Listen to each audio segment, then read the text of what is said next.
Hello friends, welcome to my YouTube channel learn with Arijit. আজকের ক্লাসটি অত্যন্ত গুরুত্বপূর্ণ একটি ক্লাস হতে চলেছে। এটি ম্যাথের 25টি গুরুত্বপূর্ণ কোশ্চেনের একটি সেট।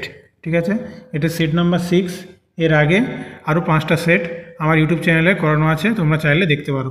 আশা করছি প্রতিটি সেটের প্রতিটি কোশ্চেনই তোমাদের অনেক হেল্পফুল হবে পরীক্ষার জন্য, এবং কোন প্রসিডিওরে আমি ক্যালকুলেশন করছি বা সলভ করছি এটাও কিন্তু শিখতে হবে। ঠিক আছে, এই সেটগুলি আপকামিং WPSI কনস্টেবল এবং কেপি কনস্টেবল সকল পরীক্ষার জন্য খুবই গুরুত্বপূর্ণ।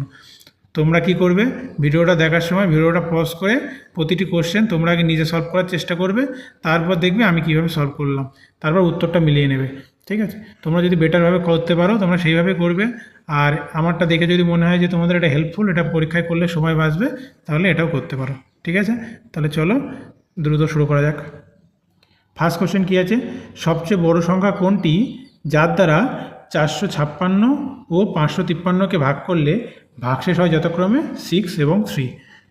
তোমরা যারা এই সমস্ত অঙ্কের সমস্যা ফেস করো, মনে করো যে কীভাবে করবো কিছু বুঝতে পারছি না, কখনো গসাগু কখনো লসাগু, তারা আমার ডিভিজিবিলিটি বা বিভাজ্যতার একটা ক্লাস আছে, ওটা চাইলে দেখতে পারো। ঠিক আছে, সবচেয়ে বড় সংখ্যা বলেছে মানেই আমার মাথায় ফার্স্টে কী চলে আসবে, আমাকে গসাগু বের করতে হবে বা এইচসিএফ বের করতে হবে। ঠিক আছে, হাইয়েস্ট কমন ফ্যাক্টর।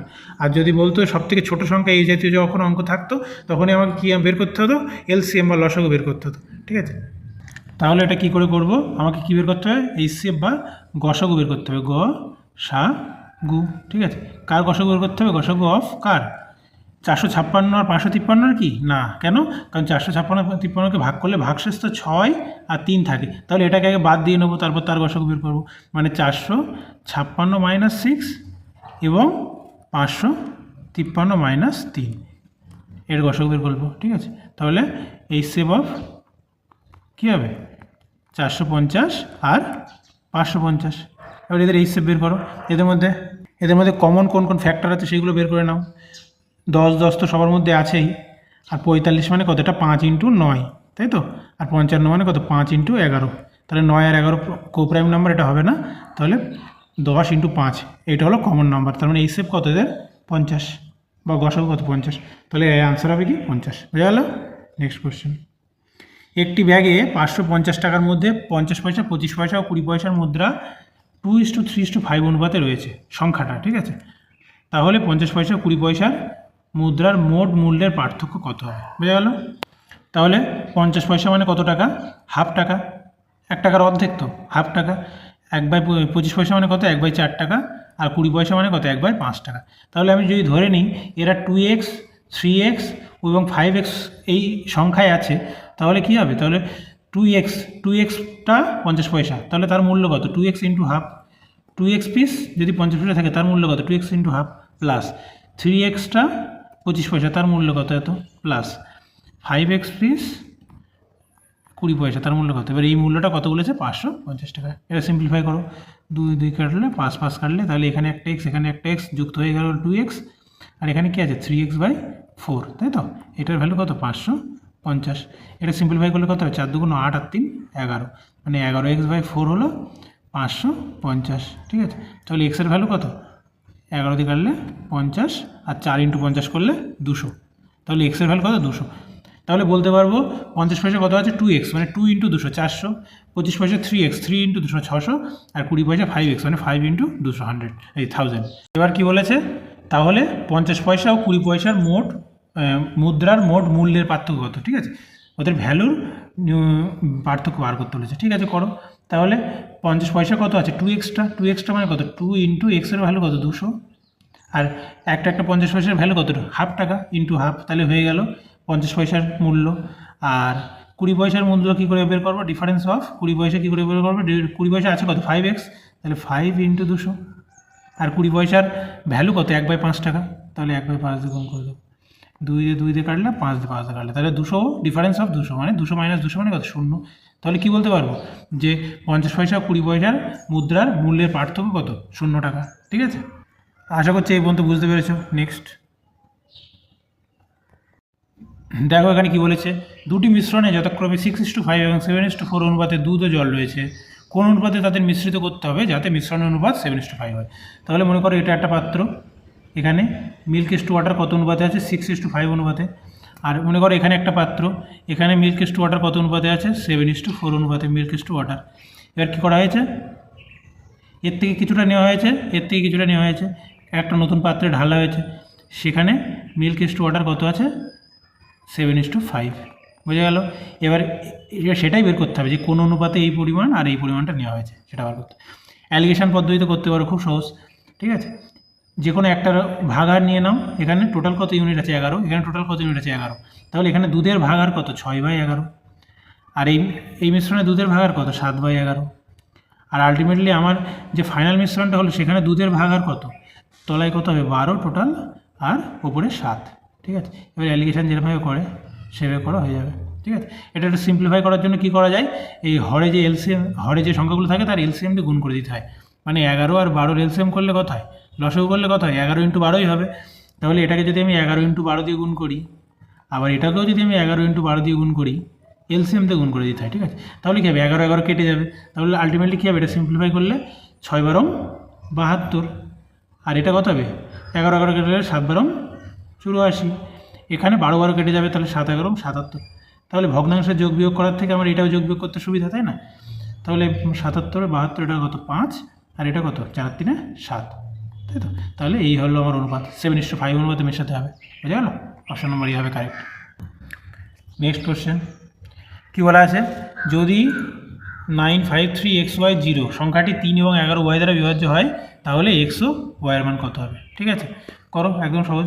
প্রথমে বলো 3 দ্বারা বিভাজ্য হতে গেলে কী করতে হবে, এদের সমষ্টি 3-এর মাল্টিপল হতে হবে, বা 3 দ্বারা বিভাজ্য হতে হবে, তাই তো? তাহলে 9 আর 5 14, 14 আর 3 17, 17 আর 0 17, তাই তো? তাহলে 17 + x + y, এই সংখ্যাটা কত হতে হবে, 3 দ্বারা বিভাজ্য হতে গেলে 3-এর মাল্টিপল হতে হবে, তাই তো? মানে 3n হতে হবে, এই উপরের সংখ্যাটা 3n টাইপের কিছু একটা হতে হবে, তাই না? তাহলে আমি বলতে পারবো যে 3 দ্বারা বিভাজ্য। এবার দেখো অপশানটা যে চাইলে দেখতে পারো, 1 আর 4 যদি আমি এর মান বসাই, মানে 17 আর 1 18, 18 আর 4 22, তাহলে এই লবের সংখ্যাটা কখনো কি 3 দ্বারা বিভাজ্য হবে, 22 কি 3 দ্বারা বিভাজ্য হয়? সে আমি x এর মান 1 নিই কি y এর মান 1 নিই সেটা বড় ব্যাপার না, কিন্তু 22 কি 3 দ্বারা বিভাজ্য হবে না। তাহলে 3 আর 7 যদি বসাই তাহলে কত হবে, 17 আর 10 27। তাহলে অপশান, এই অ্যান্সার এই দুটোর মধ্যে যে কোনো একটা হবে। ঠিক আছে, এই দুটো কিন্তু একটাও হবে না। এবার x এর মান ভ্যালু 3, এখানে সরি কমা হবে, এখানে হ্যাঁ, এখানে কমা হবে। এবার x এর ভ্যালু 3 হবে না y এর ভ্যালু 3 হবে, এবার সেটা দেখার জন্য আমাকে কোনটা কাজে লাগাতে হবে, এবার 11 দ্বারা বিভাজ্যের সূত্র। 11 দ্বারা বিভাজ্যের সূত্র কী হবে, অল্টারনেটগুলো নিতে হবে, 9 আর 3 12, 12 + x, তাহলে 12 + x ডিফারেন্স, অল্টারনেট নিতে হবে 5 + x + 0, অল্টারনেট ডিজিট নিতে হয়। ঠিক আছে, নিয়ে যোগ করতে হয়, 5 + x + 0 মানে 5 +, তাহলে এই ডিফারেন্সটা কত হতে হবে, 9 আর 3 12 + y, সরি এটা y, 9 আর 3 12 + y আর 5 + x + 0, তাহলে এই ডিফারেন্সটা কত হতে হবে, 0 হতে হবে অথবা 11-র মাল্টিপল হতে হবে, তাহলে সেটা বলতে পারবো কি 11 দ্বারা বিভাজ্য। ঠিক আছে, এবার আমি অপশান থেকে নিতে পারি। প্রথমে আমি যদি x এর মান 3 নিই, তাহলে এটা কত হবে, 5 আর 3 8, আর এটা কত হবে 12 আর 7 19, 8 আর 19-এর ডিফারেন্স কত হয় 11, তাহলে 19 আর 8-এর ডিফারেন্স 11 হয়, তাহলে এটা হতে পারে। ঠিক আছে, তাহলে x এর ভ্যালু 3 নিলাম, y এর ভ্যালু 7 নিলাম, এটাও চেক করে দেখি যে এটা সম্ভব কিনা। অপশান নম্বর ডি, x এর ভ্যালু যদি 7 নিতাম তাহলে যোগফলটা কত হতো 12, আর y এর ভ্যালু যদি 3 নিতাম যোগফলটা কত হতো 12 আর 3 15, তাহলে এর ডিফারেন্স কত 3, 3 11 দ্বারা ডিভিজিবল না, তাহলে আমার কারেক্ট আনসার কী হবে, x = 3 y = 7, এটা অপশান নম্বর সি হবে কারেক্ট। বোঝা গেল? নেক্সট কী বলেছে, কিছু পরিমাণ জলে 4% চিনি আছে, যদি 6 লিটার জল থেকে 1 লিটার জল বাষ্পীভূত হয়ে যায়, তাহলে অবশিষ্ট জলে চিনির পরিমাণ কত? খুব ভালো অঙ্ক এবং সহজ অঙ্ক, যারা অঙ্ক বুঝবে, একটু কনসেপচুয়ালি করবে, মানে ভেবেচিন্তে করবে, তাদের কাছে সহজ অঙ্ক। কিছু পরিমাণ জলে 4% চিনি আছে, এই রকম 6 লিটার জল, তাহলে এখানে 6 লিটার জল আছে, মনে করো 6 লিটার জল আছে, তাহলে 6 লিটার জলে 4% চিনি আছে, তাহলে আয়তন হিসাবে কতটা চিনি আছে, 6 লিটার জলে আয়তন হিসাবে 6 লিটার × 4%, মানে করলে কত 4 × 24, তাই তো? মানে 0.24 লিটার, 0.24 লিটার চিনি আছে, 6 লিটারের মধ্যে 4% বলেছে। ঠিক আছে, এবার কি হচ্ছে, আমার জল বাষ্পীভূত হয়ে যাচ্ছে, চিনির যে পরিমাণটা আছে সেটা তো আর বাষ্পীভূত হচ্ছে না, চিনির মতোই আছে, শুধু জল বাষ্পীভূত। যদিও চিনি লিটারে মাপা হয় না, এটা জিনিসটা ভুল, চিনি লিটারে মাপা হয় না, তবে বলা যেতে পারে যে চিনিটা জলের সাথে মিশে যাওয়ার পরে এত ভলিউম অকুপাই করেছে, ঠিক আছে। এবার সেই ভলিউমটা ফিক্স থাকবে, চিনির যে জায়গাটা সেটা ফিক্স থাকবে। চিনি জল বাষ্পীভূত হচ্ছে না, জল বাষ্পীভূত হচ্ছে, ঠিক আছে। চিনি কিন্তু আবার বলো না যে দাদা চিনি লিটারে লিখেছো, কিন্তু চিনি কিন্তু লিটারে না, মানে ওই ভলিউমটা চিনি মিশ্রিত জলের ভলিউমটা 0.24, ওটা তো ফিক্স থাকবে, ঠিক আছে। তাহলে এখন 1 লিটার জল বাষ্পীভূত হয়ে গেল, তার মানে এখন আছে কত মিশ্রণ 5 লিটার। তাহলে 5 লিটারের মধ্যে চিনি কতটা আছে 0.25, এই যে 24, তাহলে 0.24 5 লিটারের মধ্যে আছে। তাহলে 100-র মধ্যে কতটা আছে এটা করলে হয়ে যাবে, 5 দিয়ে কাটলে 5 × 20 100, আর 24 × 48 মানে 4.8%। 4.8% কোনটা হবে এখানে? এটা তো হবে না, এটা তো হবে না। 4 × 5 = 20, 40, 50 টা 40, অপশান নম্বর বি হবে কারেক্ট। হয়ে গেল? এরা এখানে দশমিকটা তুলে 0 করে কাটাকুটি করেছে, ঠিক আছে। আমি আর করলাম কাটাকুটি করো, এই যে 2 5 × 10, 24 × 48, 24/5%। বুঝে গেল? Next question. রাহুল 1040 টাকায় 36 কেজি চিনি কেনে, সে এটিকে 10 কেজি চিনির বিক্রয় মূল্যের সমান লাভে বিক্রয় করে। তাহলে কি বলেছে, 5 কেজি চিনির বিক্রয় মূল্য কত হবে? খুব সহজ কোশ্চেন, ঠিক আছে। এই লাইনটা এখানে ইম্পর্টেন্ট, দেখো 10 কেজি চিনির বিক্রয় মূল্যের সমান লাভে বিক্রয় করে, তাই তো। সে এটিকে, তাই তো, মানে 36 কেজি চিনির সেলিং প্রাইস, লাভে বিক্রয় করে, তাই তো। তাহলে 36 কেজি চিনির জন্য লাভ কত? Selling price minus cost price করে লাভ হয়, তাই তো। তাহলে 36 কেজি চিনির প্রফিট ইকুয়ালস টু 10 কেজি চিনির বিক্রয় মূল্যের সমান। 10 কেজি চিনির বিক্রয় মূল্য, দেখো বুঝতে পারলে কিনা। এসপি মানে সেলিং প্রাইস, সিপি মানে কস্ট প্রাইস। তাহলে এটাকে সে টোটালটাকে বিক্রি করছে 36 কিলোকে, তাহলে কী বলেছে, সে এটিকে বিক্রয় করলে 10 কেজির সময় বিক্রয় মূল্যের সময় লাভ করে। তাহলে লাভটা আমি নিলাম 36 কিলোর লাভ কত হয়, 36 কিলো সেলিং প্রাইস মাইনাস 36 কিলোর কস্ট প্রাইস, সেটাই তো লাভ হয়। তাহলে সেই 36 কিলো লাভটা কিসের সঙ্গে সমান, 10 কিলোর বিক্রয় মূল্য, এটা সমান করে নিলাম। এবার সিম্পলিফাই করো, 36 এসপি, এদিকে যদি 10 এসপি চলে আসে, এটা কত হয়ে যাবে 26 এসপি, আর মাইনাস 36টা এপাশে আসলে হবে প্লাস 36 সিপি। এটা সিম্পলিফাই করলে 18 × 36, 13 × 26, তাহলে সিপি বাই এসপির অনুপাতটা কত হবে, সিপি বাই এসপি 13/18, ঠিক আছে। এই হলো এদের অনুপাত। এবার তাহলে কী করব, এখানে তো 36 কেজি বিক্রয় মূল্য বলা আছে, তাহলে প্রতি কেজি বিক্রয় মূল্যটা ক্রয় মূল্য বলা আছে, তাহলে প্রতি কেজি ক্রয় মূল্যটা কত হবে, 36 ভাগ করে দিলে প্রতি কেজি ক্রয় মূল্য পেয়ে যাবো, তাই না। 1040/36, 4 দিয়ে কাটলে 4 নং 36, 4 দিয়ে কাটলে 4 × 8, 9 10 24, 4 × 260, তাহলে প্রতি কেজির ক্রয় মূল্য কত আসছে 260/9 টাকা। তাহলে 13-র ভ্যালু যদি এত হয়, 18-র ভ্যালু করলে কি 1 কিলোর বিক্রয় মূল্য পেয়ে যাব। তাহলে 13-র ভ্যালু এত বলবে, 13-র ভ্যালু যদি এত হয়, দেখো 13-র ভ্যালু যদি 260 টাকা বাই 9 এত টাকা হয়, এটা সিম্পলিফাই করলে কত হয় 20/9, মানে 1 ইউনিটের ভ্যালু কত 20/9। তাহলে 18 ইউনিটের ভ্যালু কত 20/9 × 18, 9 × 2 = 18, মানে 40 টাকা। তাহলে প্রতি কিলো সেলিং প্রাইস কত, এটা কি বের করলাম, প্রতি কিলো কস্ট প্রাইস বের করলাম। তাহলে প্রতি কিলো সেলিং প্রাইস কত 40 টাকা। এখন বলেছে কি 5 কিলো সেলিং প্রাইস বের করতে বলেছে, তার 5 × 40 মানে কত হয় 200 টাকা। বোঝা গেল? আশা করছি বুঝতে পেরেছো। নেক্সট কি বলেছে অঙ্কটা, কিছু অর্থ 8% বার্ষিক সরল সুদে 5.5 বছরে এত টাকা হয়, ঠিক আছে। একই অর্থের ওপর, মানে প্রিন্সিপালটা সেম, বার্ষিক 10% হারে সরল সুদে 8 বছরের সরল সুদ কত হবে, ঠিক আছে। এটা আমাকে তাহলে কি বলেছে, অ্যামাউন্ট বলেছে, ঠিক আছে। আমরা সরল সুদের ক্ষেত্রে সূত্র কি জানি, interest equals to principal into RT/100, ঠিক আছে। তাহলে এখান থেকে আমি আই এর ভ্যালু জানি না, পি এর ভ্যালু জানি না, কিসের ভ্যালু জানি, আর এর ভ্যালু 8%, R/100, আর টাইম 5.5 বছর, এটা মানে কত 5 × 10, 11/2, ঠিক আছে। তাহলে আমি আই আর পি কোনোটাই জানি না, কিন্তু টোটালটা জানি, তাই তো। তাহলে এটা সিম্পলিফাই করো, 2 দিয়ে কাটলে কত হবে 4, 4 দিয়ে 100 কাটলে 25। তাহলে এখান থেকে I/P এই রেশিওটা কত আসছে 11/25, তাই তো। তাহলে টোটাল কত ইউনিট হচ্ছে, যোগ করে দিলে 20 আর 10 30 আর 35 আর 1 36 ইউনিট, তাই তো। তাহলে 36 ইউনিট, এটাই হচ্ছে অ্যামাউন্ট। ইন্টারেস্ট আর প্রিন্সিপাল যোগ করে দিলে অ্যামাউন্ট হয়ে যায়, তাই তো। তাহলে 36 ইউনিটের ভ্যালু কত সেটা বলা আছে 12,096, 12,096 টাকা। তাহলে 1 ইউনিটের ভ্যালু কত, 36 ভাগ করে দাও, তাহলে এটা কত হবে 1096 1/36। এটা প্রথমে 6 দিয়ে কাটি নাকি, 6 × 36, এটা 6 দিয়ে কাটলে 6 × 2 = 12, 0, 6 × 1 = 6, 6 × 96, আবার 6 দিয়ে কাটা কি যাবে? যাবে তো মনে হচ্ছে। 6 দিয়ে কাটি, 2016, একে 6 দিয়ে কাটলে কত হয়? 6 দুগুণ 3 6 18 20 2 21, 3 6 18 19 20 21 36, 3 9 6 6 36। তার মানে 1 ইউনিটের ভ্যালু কত আসছে? 336। বোঝা গেল? তাহলে প্রিন্সিপাল কত? 25। তাহলে 25 ইউনিটের ভ্যালু কত? প্রিন্সিপালের ভ্যালু কত? 25 ইন্টু 336। বোঝা গেল? 25 ইন্টু 336, এটা গেল প্রিন্সিপাল। এখন এর উপর 8 বছরে 10% সুদ, 10% মানে 10/100 করলে কী বলেছে? সরল সুদ কত হবে? ইন্টারেস্ট বার করতে হয়ে গেল। এইটা করলে বার করলে হয়ে গেল। তোমরা এইভাবে আইপি এইভাবেও করতে পারো, অথবা তোমরা যদি মনে করো যে কোনো একটা ধরে নেবো, ধরো পি, আসলটাকে পি ধরে নিলে, আর সুদের এখানে লিখলে 12,096 মাইনাস পি, ওইভাবে পি এর মান বের করবে, তাও করতে পারো, যেভাবে খুশি। আমার সবসময় রেশিও মেথডে করলে তাড়াতাড়ি হয়ে যায়, ঠিক আছে? ওই জন্য আমি রেশিও মেথড করি। তোমাদের হয়তো বলতে বা বোঝাতে আমার টাইম লাগছে, কিন্তু এত সময় আমার লাগবে না যখন আমি করবো, ঠিক আছে? আচ্ছা, তোমরা দেখবে আস্তে আস্তে এটা প্র্যাকটিস করতে পারো চাইলে। রেশিও মেথডে দেখবে সব অঙ্ক দ্রুত হয়ে যাবে, ঠিক আছে?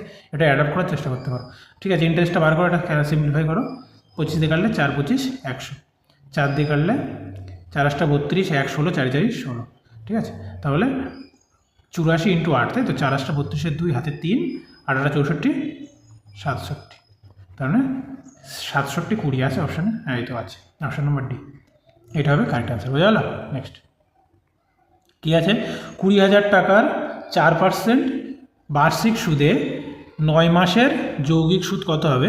মানে কম্পাউন্ড ইন্টারেস্ট। কী বলা আছে? যদি সুদ ত্রৈমাসিক হারে চক্রবর্ধিত হয়, মানে কোয়ার্টারলি যে অঙ্কগুলো হয়, ঠিক আছে? তাহলে বার্ষিক সুদ 4% মানে 12 মাসে 4% হারে সুদ দিচ্ছে। তাহলে ত্রৈমাসিক কত? 3 মাস অন্তর। তাহলে 4/12 ইন্টু 3%, 12 মাসে 4%, তাহলে এটা 4 দিয়ে ভাগ করে 12 দিয়ে ভাগ করে দিলে 1 মাসে পেয়ে গেলাম, 3 মাসে হয়ে গেল। তাহলে এটা করলে কত হবে? 4 দিয়ে গেলে 3 4 12, 3 দিয়ে গেলে 3, মানে 1%। মানে ত্রৈমাসিক কত সুদ পাচ্ছে? 1% হারে সুদ পাচ্ছে, ঠিক আছে? যদি ত্রৈমাসিক হারে চক্রবর্ধিত হয়, তাহলে 1%-এর ফ্র্যাকশনাল ভ্যালু কত? 1/100, মানে 100 টাকা যদি প্রিন্সিপাল হয়, প্রতি বছর প্রতি 3 মাস অন্তর কত হচ্ছে? 101 টাকা করে। বুঝা গেল? তাহলে এরকম কতবার লাগবে? 3 মাস লাগবে। তাহলে 3 মাস মানে কটা? 9 মাস। তাহলে 9 মাস মানে কটা? 3 মাস, 3 মাস, ঠিক আছে? তাহলে 100 থেকে 101 হবে প্রথম মাসে, প্রথম 3 মাসে, তারপর আবার 100 থেকে 101 হবে, তারপর আবার 100 থেকে 101 হবে, ঠিক আছে? কম্পাউন্ড ইন্টারেস্টের অঙ্ক এইভাবে করলে তাড়াতাড়ি হয়ে যায়। তাহলে এখানে 1-এর পরে কটা শূন্য? 1 2 3 4 5 6, আর এখানে 101-এর কিউব করো। 101-এর কিউব করলে কত হয়? আচ্ছা, আগে ফার্স্টে 101-এর স্কোয়ার বলো। আমি তোমাদের কুইজে খুব দিই এইরকম টাইপের স্কোয়ার। 101 100 থেকে কত বড়? 1 বড়। তাহলে 101-এর সঙ্গে 1 যোগ করে দাও, মানে 102। আর 1-এর হোল স্কোয়ার করে লাস্টের দুটো ডিজিট বসাতে হবে। 1-এর হোল স্কোয়ার করলে 1 হয়, 1-এর জন্য লাস্টের দুটো ডিজিট কত বসাবো? 0 1, বুঝে গেল? তাহলে 101-এর হোল স্কোয়ার করলে হয় 102 0 1, আর এর সাথে আবার কত গুণ করতে হবে? 101 গুণ করতে হবে। সরি, 1001 লিখে দিয়েছি, 101 গুণ করতে হবে এর সাথে, ঠিক আছে? এবার 101 মানে আমি আবার কী মনে করতে পারি? 100 + 1 আছে, এরকম মনে করতে পারি। তাহলে 100-র সাথে এটা যদি আমি গুণ করি তাহলে কী হবে? 10201 00, এটা 100-র সাথে গুণ হয়ে গেল। আর 1-এর সাথে গুণ করলে কী হবে? এটাই হবে 10201। এবার এটা যোগ করে দেবো, হয়ে যাবে 1030301। বুঝা গেল? তো এটা কত হলো? 1030301। তাহলে এটা কিসের রেশিও পেলাম বলো তো? প্রিন্সিপাল আর অ্যামাউন্টের রেশিও পেলাম। কেন? কারণ 3 মাস পরে তো 100 টাকা 101 টাকা অ্যামাউন্ট তৈরি হয়ে যাচ্ছে, তাই না? পরে আবার 3 মাস পরে 100 টাকা অ্যামাউন্ট হয়ে যাচ্ছে, তাই না? তাহলে এটা প্রিন্সিপাল আর অ্যামাউন্টের রেশিও পেলাম, ঠিক আছে? তাহলে এখান থেকে এটা বিয়োগ করে দেবো, অ্যামাউন্টের থেকে প্রিন্সিপাল, তাহলে চক্রবৃদ্ধি সুদ পেয়ে যাবো। এটা বিয়োগ করলে কত হবে? 30301। বোঝা গেল? এইবার প্রিন্সিপালের ভ্যালু কত বলেছে? 20,000। প্রিন্সিপালের ভ্যালু বলেছে কত? 20,000। তাহলে কটা শূন্য বাদ যাচ্ছে? 4টে। এখান থেকে কটা বাদ দেবো? 1 2 3 4। তাহলে 100-র ভ্যালু যদি 2 হয়, এইটার ভ্যালু কত বার করলে হয়ে যাবে? 100-র ভ্যালু 2 মানে কত? 100-র সাথে কত দিয়ে গুণ করলে 2 আসে? 100-র সাথে 0.02, তাই না? হ্যাঁ, 0.02 দিয়ে গুণ করলে তাহলে 2 হয় 100-র সাথে। তাহলে আমাকে এর সাথে কত দিয়ে গুণ করতে হবে? 0.02 দিয়ে গুণ করতে হবে। এর সাথে 0.02 দিয়ে গুণ করতে হবে। এবার অপশান দেখো, বুঝতে পারবে। 2 0 3 2 6, 3 2 6, দুটোর আগে 0, এখানে দুটোর আগে 0, দেখো অপশান নাম্বার বি হচ্ছে। ওটার সাথে 0.02 গুণ করো, দেখো এটাই হচ্ছে, বোঝা গেল? তোমরা এইভাবে করতে পারো চাইলে। আমি সবসময় কী বলেছি, আমি সবসময় রেশিও মেথডে করার চেষ্টা করি সব অঙ্ক, তাহলে আমার ক্ষেত্রে ক্যালকুলেশনের ক্ষেত্রে দ্রুত এবং সহজে হয়ে যায়। আর না হলে তোমরা এই কোয়ার্টারলি কেসে যে চক্রবৃদ্ধি সুদের যে সূত্র আছে সেইভাবে করতে পারো, ঠিক আছে, তোমাদের যেটা সুবিধা। নেক্সট কী বলা আছে, 24 জন ছাত্রের গড় বয়স 15.5, ঠিক আছে। শিক্ষকের বয়স, সকল ছাত্র এবং শিক্ষকের বয়সের গড়ের থেকে 24 বছর বেশি। শিক্ষকের বয়স কত? তার মানে কী বলেছে, টিচারের বয়স কী বলেছে, 24 বছর বেশি। কাদের থেকে? শিক্ষক এবং সকল ছাত্র, মানে স্টুডেন্টস প্লাস শিক্ষক, এদের বয়সের গড়ের থেকে, গড় মানে কত, 24 জন প্লাস শিক্ষক, তার মানে 25 দিয়ে ভাগ করো, তাই তো। এদের বয়সের গড়ের থেকেও 24 বছর বেশি। দেখো এই জিনিসটা বোঝা গেল কিনা। কী বলেছে, শিক্ষকের বয়স, তাহলে এটা হলো টিচার। কী বলা আছে, সকল ছাত্র ও শিক্ষকের বয়সের গড়ের থেকে, সকল ছাত্র, এই যে তাহলে আমি ছাত্র নিয়ে নিলাম প্লাস শিক্ষক নিয়ে নিলাম, তাহলে এখন কতজন হলো, আগে ছিল 24 জন, এখন শিক্ষক দিয়ে হলো 25 জন, সেটা 25 দিয়ে ভাগ করে দিলাম, সুতরাং গড় পেয়ে গেলাম, তার থেকেও 24 বছর বেশি, ঠিক আছে। তাহলে এখান থেকে আমি এস আর টি এর মধ্যে সম্পর্ক পেয়ে যাব। আচ্ছা, টোটাল ছাত্রের বয়সের সমষ্টি কত, এস, সেটাকে আমি কী লিখবো, 24 × 15.5, ঠিক আছে। তাহলে এই গুণটা কী করে করবো, দ্রুত করে গেল, কীভাবে গুণ করতে হয়, এটাকে কী মনে করবো, মনে করো 12 × 2, ঠিক আছে। তাহলে 12 ইন্টু, আর এর ডবল করে দেবো, এর ডবল করলে কত হবে, 15 × 30 আর 5 × 1 মানে 31, তাহলে 12 × 31, তাহলে এটা সিম্পলিফাই করলে কত হবে, 12 × 1 = 12, 2 হাতে 1, 3 × 36 = 37, তাহলে 372, তাই তো। তাহলে T equals to 372 plus T by 25 plus 24। এখান থেকে কিসের মান বের করতে হবে আমার, সরি এখানে কী করলাম, এটা টি হবে বাই 25 প্লাস 24। আমাকে কী বের করতে হবে, শিক্ষকের বয়স বের করতে হবে, না আমাকে টি এর ভ্যালু বের করতে হবে, তাই তো। চলো টি এর ভ্যালু বের করা যাক, কোনো ব্যাপার না, একদম সহজ, ঠিক আছে। এক কাজ করি, হ্যাঁ নর্মালি লসাগু করে দিই, ঠিক আছে। তাহলে লসাগু বলে তলায় 25 আসবে, তো 25টাকে আমি এপাশে দিয়ে দিই, 25টি, আর এটা সিম্পলিফাই করলে কত হবে, 372 প্লাস টি, আর 24 × 25 করতে হবে, তাহলে 24 × 25 করলে কত হয়, 24 × 24 করলে কত হয়, 24 × 25 করলে 600 হয়, কারণ 25-এর স্কোয়ার তো 625, তাহলে আমি 24টাকে আমি মনে মনে কী করতে পারি, 25 - 1, এর 25-এর স্কোয়ার করলে কত হয়, 625, 625-তে 25 বাদ দিলে কত হয়, 600, ঠিক আছে। এইভাবে ক্যালকুলেশনটা একটু সহজ করতে হবে, ঠিক আছে। তাহলে টিটাকে এবার এপাশে যদি আমি আনি, তাহলে কী হবে, 24টি ইকুয়ালস টু কত হবে, 600 আর 300, 972,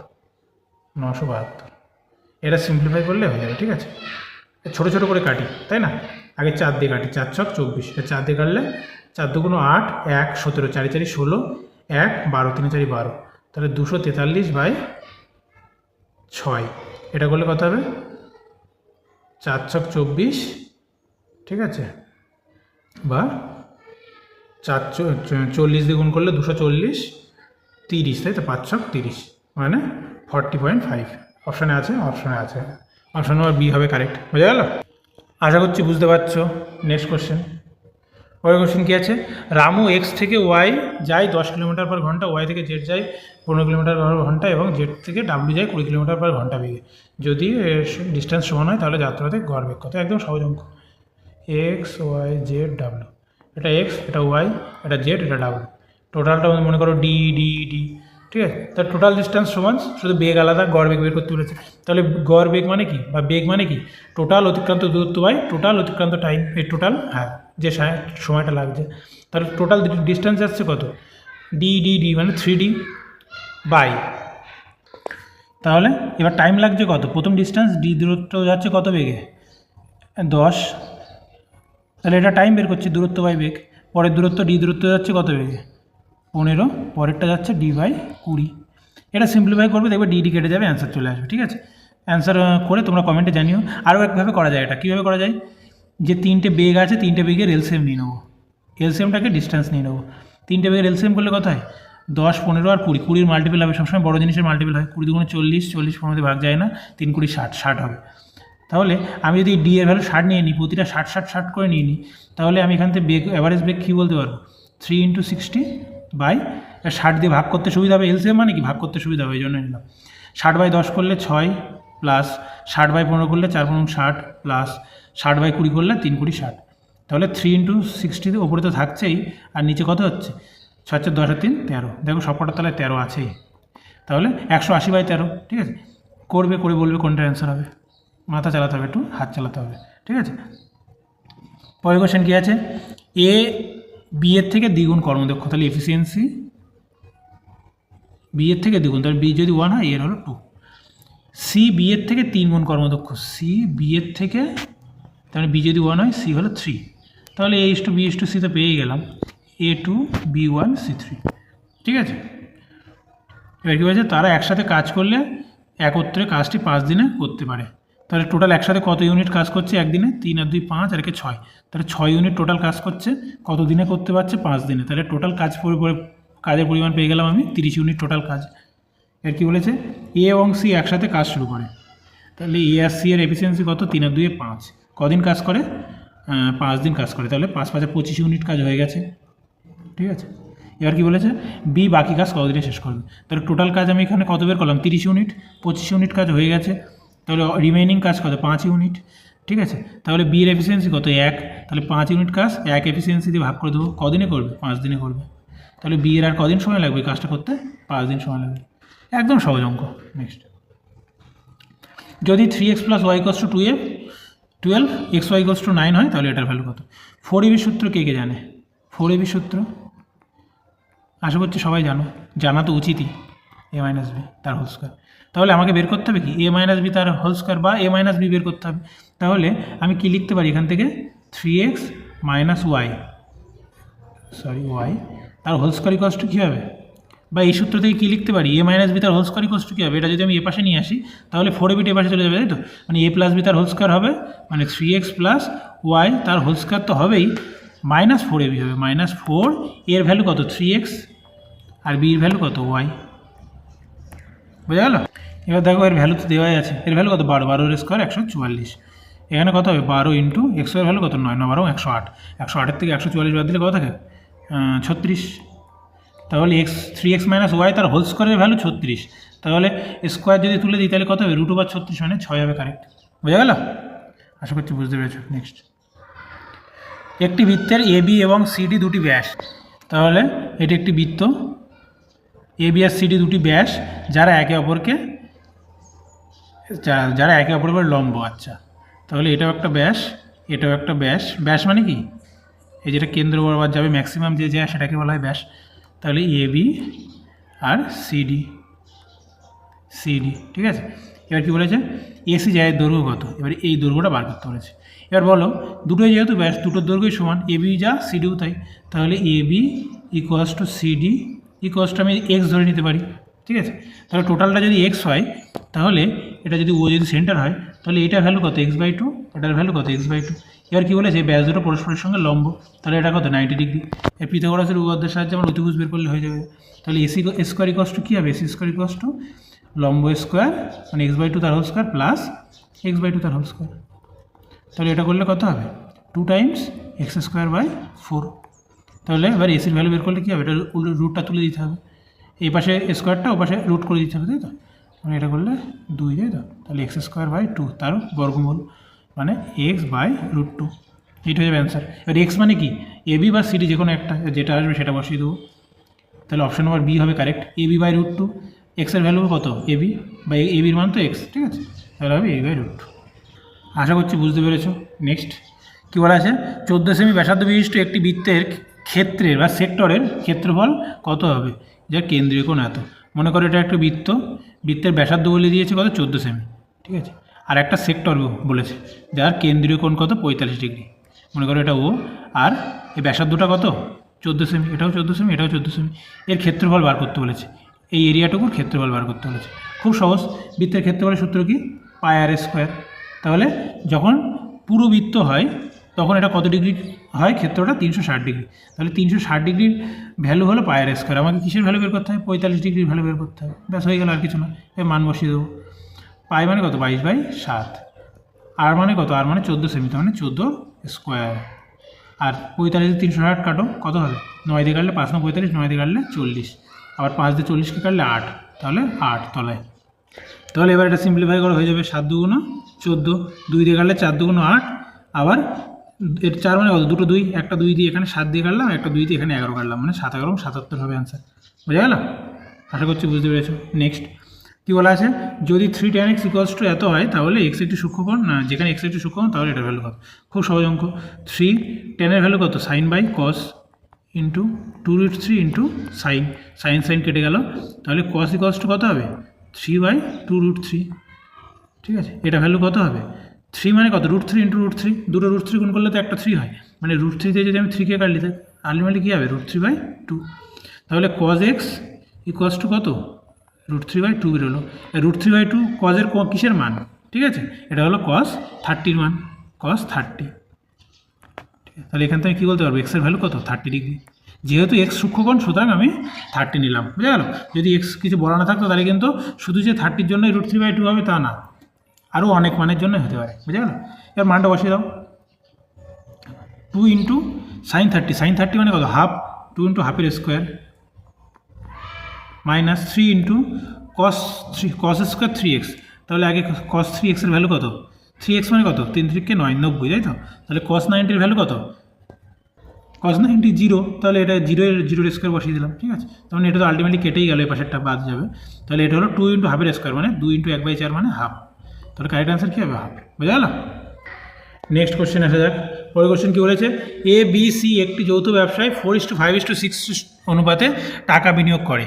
যদি তাদের লভ্যাংশের অনুপাত 2:3:4 হয় তাহলে তাদের বিনিয়োগের অনুপাত কত, সময়ের অনুপাত কত। তাহলে আমরা কি জানি, লভ্যাংশ বা প্রফিট কী অনুপাতে ভাগ হয়, তারা যে টাকাটা ইনভেস্ট করছে, ঠিক আছে, মানে ইনভেস্টমেন্ট ইন্টু টাইম। প্রফিটটা কীভাবে হয়, ইনভেস্টমেন্ট ইন্টু টাইম। ঠিক আছে, তাহলে তারা ইনভেস্ট করছে কী অনুপাতে, 4:5:6, আর প্রফিট পাচ্ছে কী অনুপাতে, 2:3:4। তাহলে এর সাথে আমাকে টাইম গুণ করতে হবে, টাইম কোন অনুপাতে থাকবে যাতে প্রফিটটা আমার এই অনুপাতে হয়। ঠিক আছে, এবার অপশান থেকেও চেক করা যায়। দেখো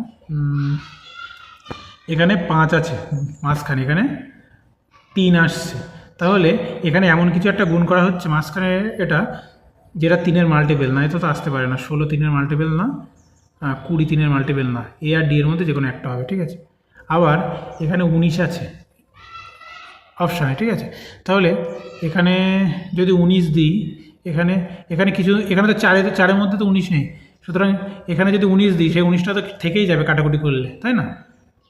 তাহলে এটাও হবে না, তার মানে এটাই হবে কারেক্ট। এবার দেখো করে দেখাচ্ছি, 4 × 15 = 5 × 18 6 × 20। এটা সিম্পলিফাই করে দেখবো এটাই চলে আসবে। 5 দিয়ে কাটো, 3 × 5 = 15, 5 দিয়ে কাটলে 5 দিয়ে কাটলে 4 × 5 = 20, তারপরে 3 দিয়ে কাটো, 3 × 6 = 18, 3 দিয়ে কাটলে 3 × 2 = 6। ঠিক আছে, এবার 2 দিয়ে কাটো, 2 দিয়ে কাটলে 2, এখানে কাটলে 3, এখানে কাটলে 2, দেখো 2:3:4 চলে এসছে, মানে এটাই চলে এসছে। তাহলে কী বলবো, কত সময়ের জন্য অনুপাতে করে ইনভেস্ট করে, এই যে 15:18:20 এই টাইমের অনুপাতে তারা ইনভেস্ট করে। বোঝা গেল? আশা করছি বুঝতে পারছো। নেক্সট কী বলা আছে, একটি লম্ববৃত্তাকার শঙ্কু তির্যক উচ্চতা 10 মিটার। তাহলে এটা একটি লম্ববৃত্তাকার শঙ্কু। ঠিক আছে, তির্যক উচ্চতা মানে কি, এইটা এল দিয়ে প্রকাশ করি, এটা বলা আছে কত, 10। ঠিক আছে, এবং উচ্চতা 8 মিটার, হাইট এইচ, এটা কত, 8 মিটার। ঠিক আছে, এইচ = 8। আমাকে তাহলে ব্যাসার্ধ বের করতে হবে। কী বলেছে, শঙ্কুর বক্রতলের ক্ষেত্রফল, বক্রতলের ক্ষেত্রফল সূত্র কি, πr/l। ঠিক আছে, তাহলে এল আমি জানি, শুধু আর বের করতে পারলেই হয়ে যাবে। আর কি করে বের করবো, সেম পিথাগোরাসের উপপাদ্য। ঠিক আছে, 6 8 10, তাহলে এটা নিশ্চয়ই 6 হবে, তাই না? 6 8 10 একটা ট্রিপলেট হয়। লম্ববৃত্তাকার শঙ্কু মানে কি, এটা 90 ডিগ্রি। ঠিক আছে, আচ্ছা, তাহলে 6 8 10 একটা ট্রিপলেট হয়। তোমরা দেখো 8-এর স্কোয়ার কত, 64, 6-এর স্কোয়ার কত, 36, এটা করলে দেখো 100 আসবে। আবার 100 মানে কি, 10-এর স্কোয়ার। তাহলে কি মনে রাখবে যে 6 8 10-এর একটা ট্রিপলেট হয়, ট্রিপলেট। পিথাগোরাসের এগুলোকে বলে ট্রিপলেট। তাহলে রেডিয়াস কত পেলাম, 6, তাহলে এটার ভ্যালু এবার কত হবে, π × 6 × l এর ভ্যালু কত, 10, তাহলে 60 π, সি হবে কারেক্ট। হয়ে গেল? নেক্সট দেখো কী বলেছে, একজন ব্যবসায়ী একটি দ্রব্যের মূল্যে 20% ছাড়ে কেনেন এবং তিনি এটির মূল্য প্রকৃত মূল্যের চেয়ে 25% বেশি ধার্য করেন। যদি তিনি এখন এটি 20% ছাড়ে বিক্রয় করেন তাহলে তার লাভ কত শতাংশ হয়, বোঝা গেল? তাহলে আমি যদি ধরে নিই যে ওর প্রকৃত মূল্য 100 টাকা ছিল, তাহলে সে 20% ছাড়ে কেনে, তাহলে 120% ছাড় মানে কত, 80 টাকায় কেনে, তাহলে 80 টাকা কিন্তু ওই ব্যক্তিটার আসল সিপি কস্ট প্রাইস, ঠিক আছে? এখন কি বলেছে, তিনি এটির মূল্য প্রকৃত মূল্যের চেয়ে 25% বেশি ধার্য করেন। তাহলে এর প্রকৃত মূল্য ছিল কত, 100 টাকা, সেটার থেকে 25% বেশি ধার্য করে মানে কি, সেটার মার্ক প্রাইস করে দিয়েছে কত, এখন 125 টাকা, ঠিক আছে? কি বলেছে, যদি তিনি এখন এটির ওপরে 20% ছাড় দেন, তাহলে এটির ওপরে 20% ডিসকাউন্ট দিচ্ছে, তাহলে এখন সেলিং প্রাইস কত হবে? তাহলে 125-এর 20% কত হয়, 125-এর 10% কত হয়, 10%-এর ভ্যালু কত, 1/10, তাহলে 125-এর 1/10 মানে কত, 12.5 টাকা, 12.5, তাই তো, 12.5 টাকা, তাহলে 20% কত হবে, তার দ্বিগুণ মানে 25 টাকা, তাহলে 125 থেকে 25 টাকা মাইনাস গেলে সেলিং প্রাইস কত, 100 টাকা, ঠিক আছে? তাহলে সিপি হলো 80 টাকা, বিক্রি করছে 100 টাকায়, তাহলে 20 টাকা লাভ হচ্ছে, ঠিক আছে? কতর উপরে 20 টাকা লাভ হচ্ছে, 80 টাকার উপরে, তাই তো, কেননা সিপি তো 80 টাকা, তাহলে 20/80 × 100, ঠিক আছে? 100/4 মানে কত, 25%, তাহলে অপশান নম্বর বি হবে কারেক্ট, বোঝা গেল? নেক্সট কোশ্চেন কি, তাহলে এটা কি আছে, সব থেকে ছোট 6 অঙ্কের সংখ্যা যা 53 দ্বারা বিভাজ্য, তাহলে সব থেকে ছোট 6 অঙ্কের সংখ্যা কত, 1 2 3 4 5 6, এটা হলো সব থেকে ছোট 6 অঙ্কের সংখ্যা। একে এবার আমি এমন একটা সংখ্যা খুঁজবো যা 53 দ্বারা বিভাজ্য হবে, ঠিক আছে? তাহলে এর মধ্যে যে কোনো একটা হবে, কিন্তু আগে আমি এটাকে 53 দ্বারা ভাগ করব, ঠিক আছে? তাহলে প্রথমে 1 দিয়ে যাবে, 53, 100 থেকে 53 বাদের কত থাকে, 47, একটা শূন্য নামলো, 470, 5 8টা 40, 5 9 45, 9 দিয়ে যাবে না, 8 দিয়ে যাবে, 400, আর 3 8টা 24, 424, তাহলে 70-তে 24 বাদ দিলে কত থাকে, 24 আর 6 30 আর 40, তাই তো, তার মানে 46, আর একটা শূন্য নামলো, 460, এটা কত দিয়ে যাবে, এটাও 8 দিয়ে যাবে, 424, 24 আর 6 30, আর হলো 30, মানে 36, ঠিক আছে? আর একটা শূন্য নামলো 360, এটা কত দিয়ে যাবে, 5 7 35, 3 এর সাথে 21, 7 দিয়ে যাবে না, 6 দিয়ে যাবে, 300 আর 18, 318, ঠিক আছে? তাহলে এটা বাদ দিলে কত থাকে, 40 42, তাহলে 42 অবশিষ্ট। এবার কি করতে হবে, হয় এর থেকে 42 বাদ দিতে হবে, তাহলে সেই সংখ্যাটা ডিভিজিবল 53 দ্বারা, অথবা এই 53 - 42-এর গ্যাপটা এর সাথে যোগ করে দিতে হবে। 53 - 42 কত হয়, এটা 11, তাহলে এর সাথে 11 যোগ করে দিতে হবে, তাহলে 1 0 0 0 11, এইটা হচ্ছে অ্যান্সার, বুঝা গেল? আর এর থেকে যদি তুমি 42 বাদ দাও সেটাও হবে, কিন্তু সেটা 6 অঙ্কের সংখ্যা থাকবে না, সেটা হয়ে যাবে কি 5 অঙ্কের সর্ববৃহৎ সংখ্যা হয়ে যাবে। যদি অঙ্কটা এই দিত যে 5 অঙ্কের সর্ববৃহৎ সংখ্যা কত যা 53 দ্বারা বিভাজ্য, সেম করতাম করে লাস্টে এটার থেকে যেটা অবশিষ্ট সেটা বিয়োগ করে দিতাম, ঠিক আছে? কিন্তু এখানে কী করবো, এই ডিফারেন্সটা যোগ করে দেবো, বুঝা গেল? নেক্সট কোশ্চেন কী বলা আছে, রাকেশের বর্তমান বয়স 47 বছর এবং তার স্ত্রীর বয়স 38 বছর। তাদের বিবাহের সময় রাকেশের বয়স তার স্ত্রীর বয়সের 1.5 গুণ ছিল, ঠিক আছে? তাদের বিবাহ কত বছর আগে হয়েছিল, রাকেশ তার ওয়াইফ 1.5 গুণ ছিল, মানে এটা যদি 1.5 গুণ মানে কত, 3/2, তাই তো? তার মানে ওয়াইফের যদি 2 বছর হয়, ইনার কত 3 বছর বিয়ের সময়, তাই তো, ম্যারেজের সময়। তাহলে বয়সের অঙ্কের ক্ষেত্রে মেন ফান্ডটা কি, বয়সের গ্যাপ, তাহলে এই বয়সের গ্যাপ কত, 1 ইউনিট, তাহলে এদের বয়সের গ্যাপ কত, 47 - 38 করলে কত হবে, 9, তাহলে 9, তাহলে বিয়ের সময় এর বয়স কত ছিল, 18, আর এর বয়স কত ছিল, 27। এখন কী বলা হয়েছে, তাহলে তাদের বয়স, তাদের বিবাহ কত বছর আগে হয়েছিল, তাহলে এখন বয়স কত, 47, বিয়ের সময় বয়স ছিল কত, 27, তার মানে 20 বছর আগে হয়েছিল। সিমিলারলি 38 থেকে 18 বাদ দাও, সেটাও দেখবো 20 হচ্ছে, বুঝা গেল? নেক্সট, দুটি সংখ্যার ধাতু এ ও বিতে তামা ও দস্তার অনুপাত এত এবং এত, এ ও বি 2:3 অনুপাতে মিশিয়ে একটি সংখ্যার ধাতু তৈরি করা হলো, সিতে তামা ও দস্তার অনুপাত কত, ঠিক আছে? তাহলে একটা সংখ্যার ধাতু, এখানে তামা আর দস্তা কত আছে, 3:4 অনুপাতে আছে, আর এখানে এটা কত অনুপাতে আছে, 5:9 অনুপাতে আছে, ঠিক আছে? এইবার মিশ্রণের যেটা সংখ্যা ধাতু সেটা কিন্তু দেয়নি, মানে সেটার অনুপাত দেয়নি। এবার কী বলা আছে, এর 2 ইউনিট নেওয়া হলো এবং এর 3 ইউনিট নেওয়া হলো, নিয়ে যেটা মেশানো হলো তার অনুপাতটা বের করতে হয়েছে, ঠিক আছে? তাহলে এরকম অঙ্কের ক্ষেত্রে ফার্স্টে কী করবে, টোটাল ইউনিটটা আগে সমান করে নেবে, ঠিক আছে? এখানে টোটাল ইউনিট কত, 7 ইউনিট, এখানে টোটাল ইউনিট কত, 9 আর 5 14 ইউনিট, তাই তো?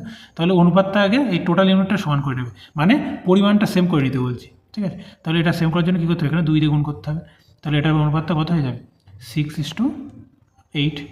এইবার 6:8 হয়ে গেলে এটাও 14 ইউনিট, এটাও 14 ইউনিট, টোটাল অনুপাতটা সমান করে নিল। এইবার সুবিধা কি, এবার ডাইরেক্ট এটা 2 ইউনিট নিচ্ছি আর এটা কত 3 ইউনিট নিচ্ছি, এবার ডাইরেক্ট এইভাবে হিসাব করে দেবো, ঠিক আছে? এই যে 6 এর সাথে 2 গুণ করবো, 6 × 2 আর মানে তামা কতটা আসছে এর থেকে 6 × 2 আর 3 ইউনিট বা 3 কিলো বা যাই বলো না কারণ এর থেকে তামা কত আসছে 3 × 15 3 × 5 সরি এই দুটো যোগ করে দিলাম তাহলে টোটালটা পেয়ে গেলাম ইস টু পরেরটা 10টা কতটা আসছে 8 × 2 যোগ 3 × 9 এবার এটা ক্যালকুলেশন করলে যায় 12 আর 15 12 15 কত হয় 27 আর এটা করলে কত হয় 8 2 16 আর 3 9 27 16 আর 27 কত হয় 37 আর 6 43 তাহলে 27:43 বুঝা গেল এটা তখনই করা যাবে রেশিও ইঞ্জিনিয়ার ওরকমভাবে গুণ করা যায় না কিন্তু এটা কেন গুণ করা যাচ্ছে কেননা আমি এদের যোগফল সমান করে নিয়েছি আর যোগফল সমান করে নিয়েছি বলে কেন করা যাচ্ছে কেন কারণ আনুপাতিক যখন ভাগার করব তখন আমি এখানে কী লিখবো যে এর তামার পরিমাণ কত 6/14 লিখবো আবার সিমিলারলি এখানে কত লিখবো 5/14 লিখবো তাহলে এই 14 আর 14 যাতে আমি ডাইরেক্ট কেটে দিতে পারি একেবারেই অনুপাতে কি তলায় যদি সেম থাকে তাহলে ডাইরেক্ট কেটে যায় সেই জন্যই কিন্তু আমি সাম দুটো সমান করে নিয়েছি আগে বোঝা গেল এছাড়া আর কোনো কারণ নেই যারা XY ধরে করতে চাও তাও করতে পারো একই আসবে কোনো ব্যাপার না নেক্সট কী বলা আছে একজন ব্যক্তি স্থির জলে এত কিলোমিটার বেগে সাঁতার কাটতে পারে তাহলে মনে করো এক্সটা মনে করো 5 কিমি/ঘন্টা ঠিক আছে জলের স্রোতের বেগ যদি জলের বেগ 2.5 কিমি/ঘন্টা হয় মনে করো Y স্রোতের বেগ 2.5 কিমি/ঘন্টা মানে 2.5 কিমি/ঘন্টা ওর অর্ধেক একই দূরত্ব অতিক্রম করতে ব্যক্তিটি স্রোতের অনুকূল অপেক্ষা প্রতিকূলে 4 ঘন্টা বেশি সময় নেয় দূরত্বটি কত তাহলে ডি দূরত্বে কোনটা বেশি সময় লাগে অবভিয়াসলি প্রতিকূলে বেশি সময় লাগবে প্রতিকূল মানে কি প্রতিকূলের ক্ষেত্রে রিলেটিভ বেগ কী হয় অনুকূলে বেগ যোগ হয়ে যায় প্রতিকূলে বিয়োগ হয়ে যায় তাই তো তাহলে X - Y এই টাইমটা কত বেশি না অনুকূলে যেটা যাব তার থেকে 4 ঘন্টা বেশি আমাকে কিসের ভ্যালু বের করতে হবে ডি এর ভ্যালু বের করতে হবে টোটাল দূরত্ব বোঝা গেল এই হলো টোটাল দূরত্ব অনুকূলে যখন যাচ্ছি তখন X+Y বেগে যাচ্ছে আর প্রতিকূলে যখন আসছে তখন X - Y বেগে আসছে ঠিক আছে প্রতিকূলের সময় বেশি লাগছে তাহলে ডি এখান থেকে কমন নিয়ে নাও এটা বানালে কত হয় X - Y মানে 2.5 1/2 আর এটা মানে কত হয় 1/7.5 = 4 ঠিক আছে তাহলে পয়েন্টের জন্য একটা পয়েন্ট উঠে গেলে কি ওপরে একটা 10 যোগ হয়ে যাবে তাই তো 10 গুণ হয়ে যাবে সরি নিচের পয়েন্ট উঠে গেলে উপরে একটা 10 গুণ হয়ে যাবে তাহলে সেই 10টাও আমি কমন নিয়ে নিচ্ছি একেবারে 10D করে নিচ্ছি বা চাইলে এটাও তোমরা লসও করতে পারো 2.5 আর 7.5 এর লসও দরকার নেই আমি এইভাবে বলে দিই 2.5 আর 7.5 এর লসও কত 7.5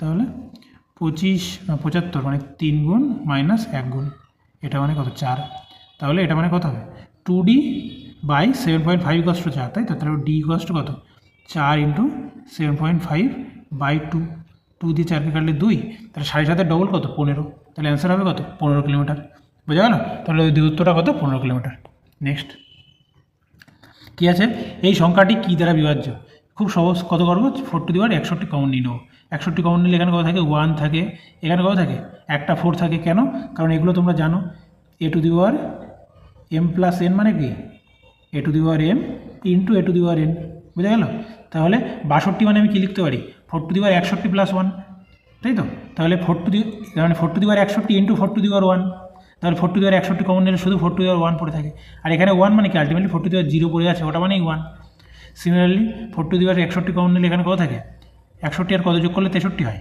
2 সিমিলারলি এখানে কত পড়ে থাকে 3 প্লাস এখানে কত পড়ে থাকে 4⁻4 বুঝা গেল তাহলে 4⁻61 তো বাইরে আছেই এটা সিম্পলিফাই করলে কত হয় 1 + 4 + 16 + 4³ 64 যোগ 4⁴ 240 আর 4 × 24 মানে 244 তাই তো না সরি 240 আর 4 × 24 240 আর 4 × 16 256 ভুল লিখলাম 256 4⁻4 কত 256 এটা যোগ করে দাও কত হবে 6 আর 4 10 আর 6 16 16 আর 4 20 আর 21 1 হাতে 2 5 আর 2 7 7 আর 6 13 13 আর 14 14 4 হাতে 1 2 আর 3 মানে 4⁻61 × 341 আর এটা কত দ্বারা বিভাজ্য সেটা বের করলে হয়ে যাবে 3 দ্বারা কি বিভাজ্য 3 দ্বারা না 5 দ্বারা না 11 দ্বারা বা 17 দ্বারা ঠিক আছে 11 দ্বারা কি বিভাজ্য 341 কি 11 দ্বারা বিভাজ্য হ্যাঁ 341 11 দ্বারা বিভাজ্য কেন কারণ অল্টারনেট নাম্বার কী বলেছি আমি সবসময় অল্টারনেট নাম্বার করতে হয় যোগ করে দেখতে হয় তাহলে এটা যোগ করলে কত হয় 3 × 4 তার থেকে 4 বিয়োগ করলে কত হয় 4 ডিফারেন্স 4 কত 0 তাহলে এটা 11 দ্বারা বিভাজ্য তাহলে কী বলতে পারো টোটাল সংখ্যাটা 11 দ্বারা বিভাজ্য তাহলে অপশান কোনটা কারেক্ট হবে সি বুঝা গেল নেক্সট কী বলা আছে 8 মিটার দৈর্ঘ্য এবং 6 মিটার প্রস্থ বিশিষ্ট একটি আয়তকার বাগান, খুব সুন্দর। 8, 6, তাহলে এই মাঠের কি বলেছে মাঝখান দিয়ে দৈর্ঘ্য প্রস্থ বরাবর 1 মিটার চওড়া রাস্তার ক্ষেত্রফল কত? তাহলে 1, 1, ঠিক আছে। তাহলে তাহলে এর লেন্থ কত? এর লেন্থ হলো 8, প্রস্থ হলো 1, ঠিক আছে। তাহলে 8 × 1 মাইনাস প্লাস এর লেন্থ কত? এরকমভাবে লেন্থ কত? 6, যেহেতু প্রস্থর সাথে বরাবর আছে, তাহলে 6 আর এর চওড়া কত? 1, তাহলে 6 × 1। কিন্তু এই যে জাংশন পয়েন্টটা দুবার নেওয়া হয়ে গেল না, তাহলে একবার বাদ দিয়ে দেবো। এই জাংশন পয়েন্টের ক্ষেত্রফল কত হবে? এদিকেও 1, এদিকেও 1, মানে 1 × 1, বুঝা গেল? তাহলে 8 আর 6 14 মাইনাস 1 কত হয়? 13। তাহলে অ্যান্সার কত হবে? 13 বর্গ সেমি, বুঝা গেল? সরি, এখানে একটুখানি ভুল আছে কোশ্চেন, এটা বর্গ মিটার হবে, ঠিক আছে। যেহেতু এখানে মিটার আছে, সুতরাং এটা বর্গ মিটার হবে।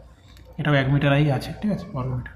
নেক্সট কী বলা আছে প্রদত্ত চার্টে একজন ছাত্রের 10ম শ্রেণীর প্রাপ্ত নম্বর দেওয়া হলো, মোট নম্বর বলে দিয়েছে। তাহলে বিজ্ঞান ও গণিতে প্রাপ্ত নম্বরে পার্থক্য নির্ণয় করুন। বিজ্ঞান কোনটা আছে?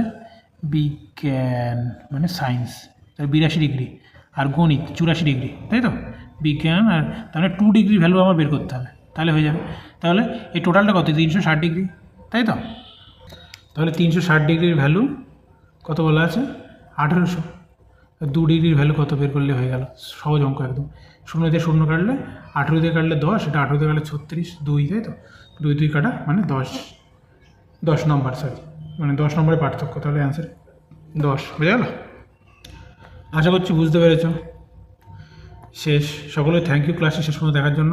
কারোর যদি কোনো পার্টিকুলার অঙ্কে বুঝতে অসুবিধা হয়ে থাকে তারা একটু কমেন্ট করো। আর কোনো অঙ্ক করাতে গিয়ে যদি আমার ক্যালকুলেশন মিস্টেক বা সিলি মিস্টেক হয়ে থাকে, আমি স্বীকার করছি এটাও হতেও পারে, সবসময় তো অ্যাকুরেট হবে 100% বলা যায় না, ঠিক আছে। তাও তোমরা কমেন্ট করতে পারো, আমি ওটা একটু শুধরে নেবো, ঠিক আছে। ক্লাসটা তোমাদের কীরকম ভালো লাগছে বা কতটা হেল্পফুল হচ্ছে অবশ্যই কমেন্ট করো। তোমরা যদি ক্লাস থেকে উপকার পাও একটা কমেন্ট করো, তোমাদের একটা পজিটিভ কমেন্ট আমাকে অনেক মোটিভেট করে, ঠিক আছে। সবাইকে গুড লাক, ভালো করে পড়াশোনা করো, ভালো করে প্রিপারেশান নাও। এখানে যে টাইপের কোশ্চেন দেওয়া হচ্ছে এর থেকে খুব একটা বেশি কঠিন আসবে না, এইরকম লেভেলের কোশ্চেন আসবে। কিন্তু তোমাদের যেটা প্র্যাকটিস করতে হবে, তোমাদের যেটা অভ্যাস তৈরি করতে হবে সেটা হলো দ্রুত প্র্যাকটিস করা বা যাতে দ্রুত সলভ করা যায় সেই অভ্যাসটা তৈরি করতে হবে, সময় বাঁচাতে হবে, ঠিক আছে। আমি এখানে করে দিচ্ছি বলে হয়তো বেশি সময় লাগছে, কিন্তু যখন আমি এই সব মেথড নিজে অ্যাপ্লাই করে পরীক্ষার খাতায় করবো তখন আরও তাড়াতাড়ি হয়ে যাবে। সেটা যাতে তোমাদের হয় সেটাও তোমরা যেন রপ্ত করতে পারো, ঠিক আছে। ঠিক আছে, গুড লাক সবাইকে, থ্যাংক ইউ। নিজের টেলিগ্রাম চ্যানেল থাকবে, ওখানে যুক্ত হয়ে যাবে, ওখানে আমি PDF শেয়ার করে দেবো, বুঝে গেল? Thank you.